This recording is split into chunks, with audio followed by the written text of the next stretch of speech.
Ladies and gentlemen, welcome back to another This Week in Valorant. Another kind of quiet week, okay? I only got a little to go over with you guys, all right? But nonetheless, it's still very entertaining and worth going over. I don't think there will ever be a week where I don't make one of these, but we'll have to see what the future holds. Now, first things first, like regularly scheduled, we're going to be going over VCT. So again, if you haven't been paying attention to VCT, here are your remaining 4 teams. XSET, Optic, NRG, FaZe. Now, if you would have asked me to predict 3 days ago, I would have given you completely different answers than I am going to give you today. NRG, COVID outbreak, boom, season over. Their boot camp is done. They're all going home and they're playing from their house. Optic, boom, season over, COVID outbreak. I don't have the fine details on that, but I'm pretty sure same situation. They're all going home and playing from their house. So now you don't have the fist bumps. Now you don't have the energy. Now you have at-home inconsistencies with internet, whatever the case is, right? It really is up in the air. Now, because of this, NRG was on a heater, man. They were beating teams. They're going up against FaZe now. And I think I would have taken NRG over FaZe because of the momentum that they had. But with that, man, I'm not sure if they can carry it on. I still believe in them. I think this is a pretty close 50-50 match. I hope that they do it for, the story. But at the same time, I love all the FaZe guys, and, I hope that they continue to, prove that, they shouldn't be taken as a joke anymore. Upper final, XSET versus Optic. Hunter Thieves drop out, EG drop out. You're left with these 2 teams. I think if you want to go by statistics, I think it's fair to give Optic the advantage here. But let me tell you something that I learned from American football. The energy in the room shifts depending on how many times you're in a certain position. I love all the XSET guys. They're all great players. The XSET guys are losers. They are losers. Everything that they have set out to accomplish, they never have. They always... There's a joke running around that they're like top 4. That's their placement. They just finish top 4 every time. They can't actually finish. And I think that they're tired of hearing that. I think they're tired of losing. I think they're tired of being shorted their goals. And I really do think that XSET are going to win today. I think XSET are going to come out hot. They haven't played Optic in a while. I think they're going to have the anti-strats and the counter-strats. And I think that they're going to kind of go crazy today. Now, that being said, Optic doesn't lose twice. So down the road, that'll be a different story. But I know how bad XSET want this. I know how close they are. I know how many times they have been close. They want this, and I think they're going to get it today. But that's the way that I view that. Because, when you're talking about matches, whether it's real sports, esports, whatever the hell, it's not just mechanics. It's not just statistics. You got to be able to understand the environment that the players are put into. There are 5 humans playing each other on this team. They're not robots. Next thing I want to hop into is the MEL Premiership. I know that we touched base on this last week or 2 weeks ago, whatever it was, but I just wanted to kind of give you guys a rundown because this is kind of like the only other like impactful tournament going on right now. Obviously, you have your Knights weeklies and your Nerd Street weeklies. All that stuff is still important for like the lower tier players, but I'm talking about kind of like the upper tier. So here are your standings in the groups. I think that everything here is pretty straightforward. If you're wondering why Cloud9 is 3rd, it's because they joined 2 or 3 weeks late. Someone actually dropped out of this group, and Cloud9 took their spot, so they just started playing. I'm not sure how that's going to work, but, there they are. Bombing out, we have Zero Latency, Complexity, Zero Marksman, Soar. All 4 of those teams really struggling. I'm not really sure what the problem is. Complexity is doing trials. Zero Latency and Zero Marksman Not really sure. Might be just like the free agent team curse, whatever. A game that I did want to touch on with the MEL Premiership, and again, I just wanted to show you guys this because I want you guys to see the standings and be updated. Um, Knights Academy versus Cloud9. So, if you're a Cloud9 fan, don't take this the wrong way, but I'm not really sure what's going on here. I'm not sure if we're testing comps. I've played in tournaments where I test comps, so it's definitely possible. But just go ahead and take a look at some of these comps that are being run. We have the Neon Fade KO Ascent. We have the Yoru Omen Bind, which surely gets dropped after this. And then we have their standard icebox where they just slotted in Fade instead of Sova. My question for Cloud9 is this. In the LCQ, will Leaf continue to put on his Superman suit and fly around and vaporize all the opponents in his way, or are we going to start playing Valorant? Knights Academy took a map off of you. And again, I'm not discrediting Knights Academy. And I'm not discrediting Cloud9. They could be testing comps. Knights Academy could have had a good day, whatever it is. If you haven't noticed, Knights Academy do have a couple different faces on their roster right now. One of them being a player with VCT main experience. So you're going to be seeing some roster changes on, the bigger name teams soon. But,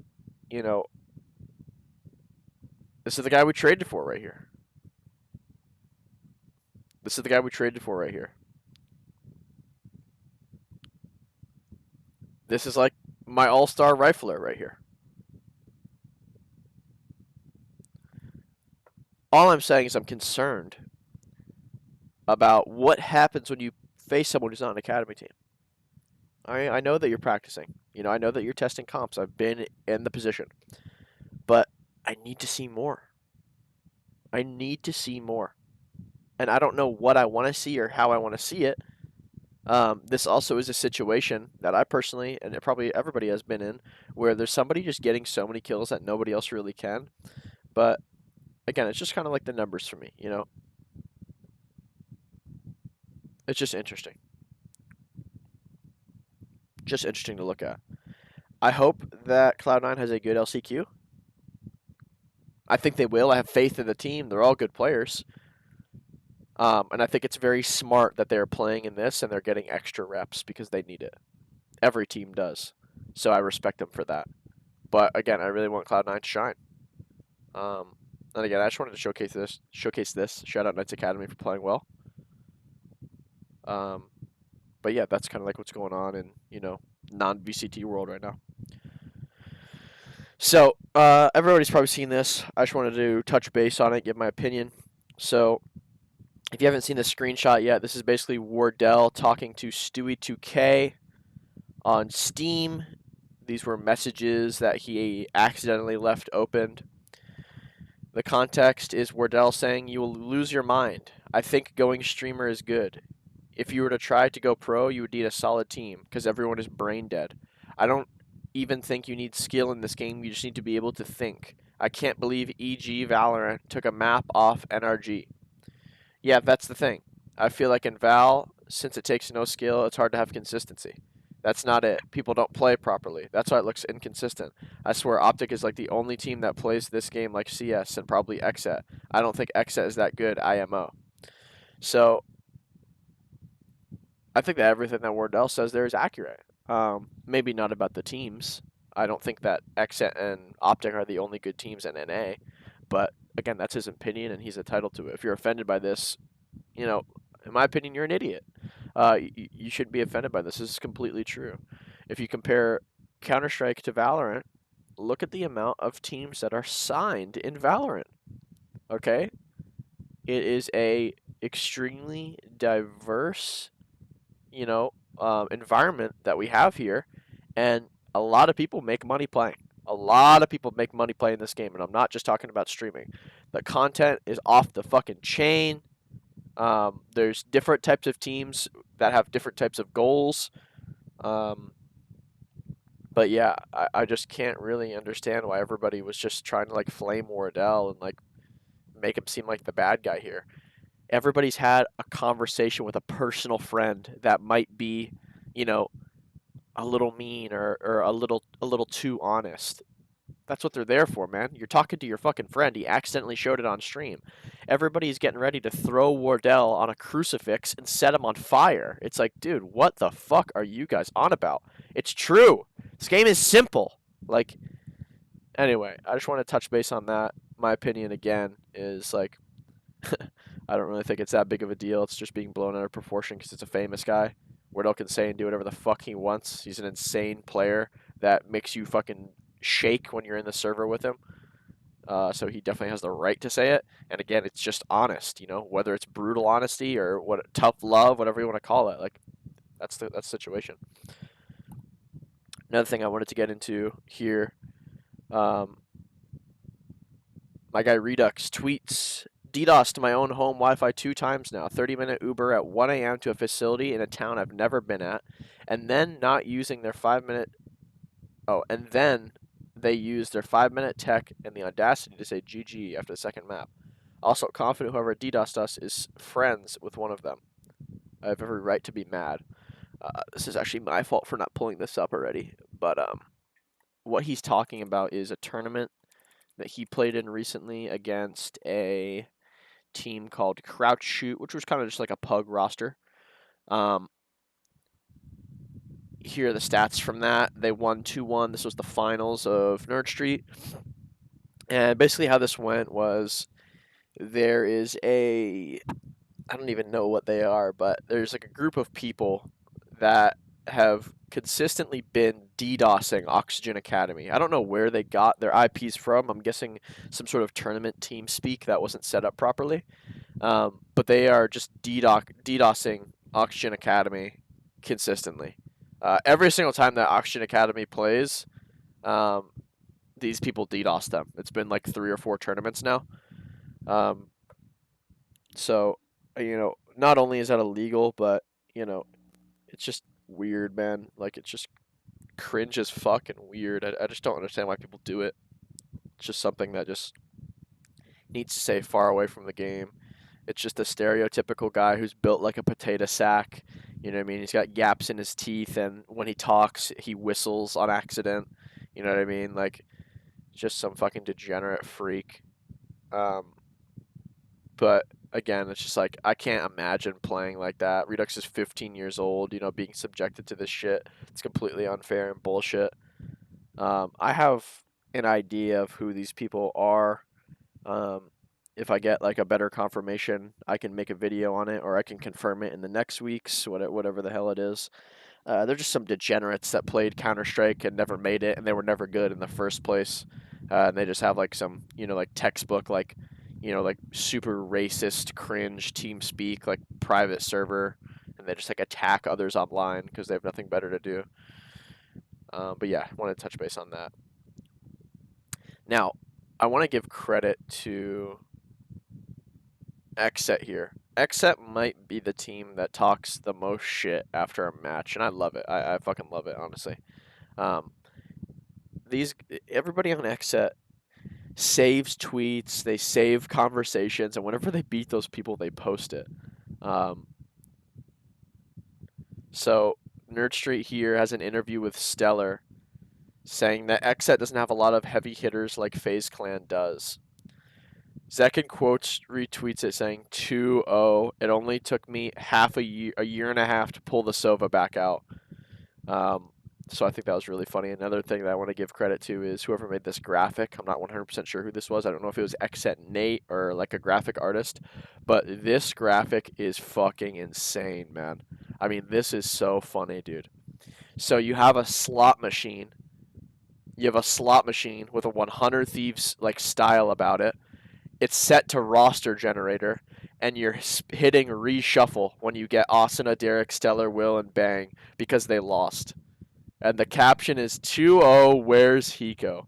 I mean, that type of stuff is so well put together, man. I think that's hilarious. So, hats off to XSET. I hope that they keep doing good. And shout out to the social media guys on XSET as well, bro. They're fucking killing the game. I think that's hilarious.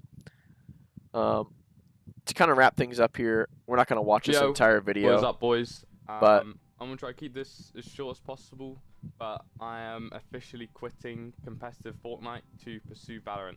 Recently, so there's someone by the name of Benjyfishy. I don't really know this guy too well. I know that he was like a Fortnite prodigy, and he started when he was like extremely young.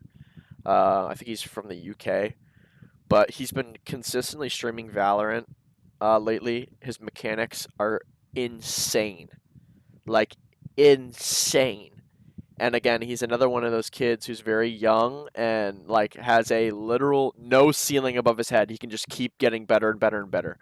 Um, but he announces that he's quitting Fortnite to pursue Valorant. So I think that that's interesting. If I was a competitive Fortnite player and I see that Benjyfishy is quitting, in my head I'm like, wow, what am I doing here?